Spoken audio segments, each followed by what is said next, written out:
just checking.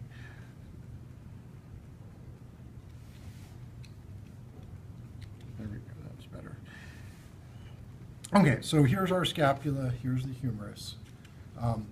There's the coracoid process, actually, just to show you a little bit better. You can see it on isolated scapula.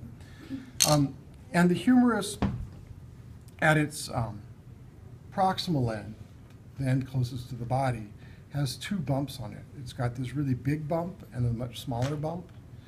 The big bump is called the greater tubercle. The small bump is called the lesser tubercle.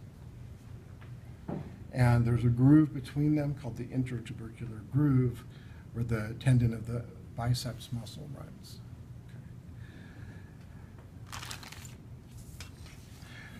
Okay. The distal end of the humerus is down here. And to orient to the humerus, it's always helpful to look for this big foramen that's found on the medial side. And this is called the supracondylar foramen. That's what we're calling it. And that's on the medial side. So that helps you to tell that's the inner side. The distal humerus has this articular surface for the radius and ulna to attach. And this is called the condyle. And there's a bump above it medially called the medial epicondyle, and one laterally called the lateral epicondyle. Above the condyle, makes sense.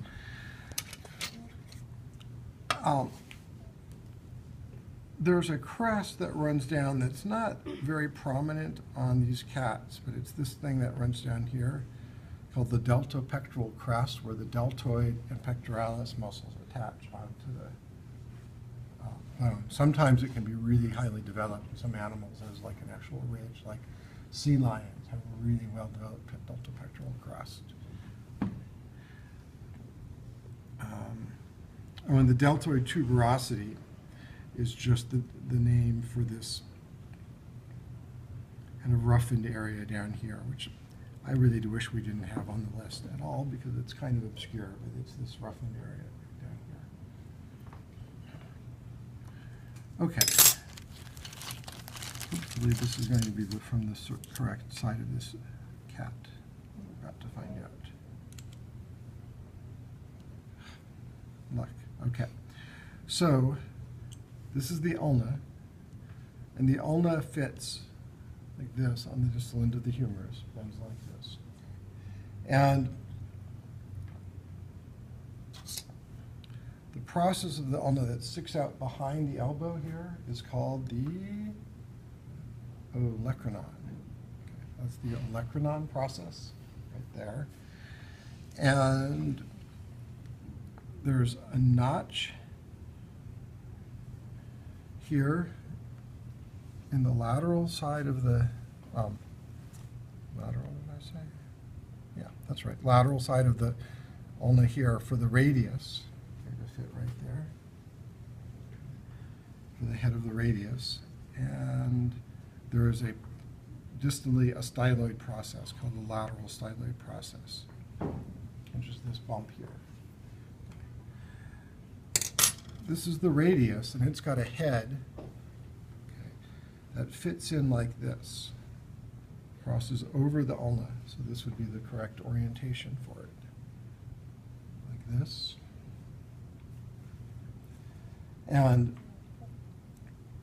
if you look at the cat, you'll see this is the natural position for the cat to be in that the radius is crossed over the ulna. It's in a pronated position, which is like this. It's not walking like this.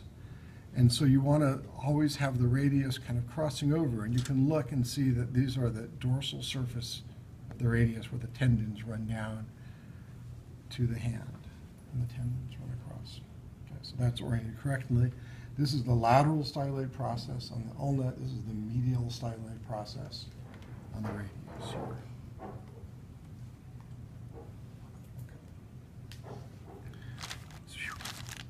Think,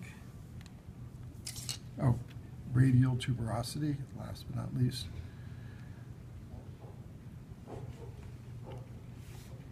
If you look on the radius here, you can see it's got a big bump right there. That's called the radial tuberosity.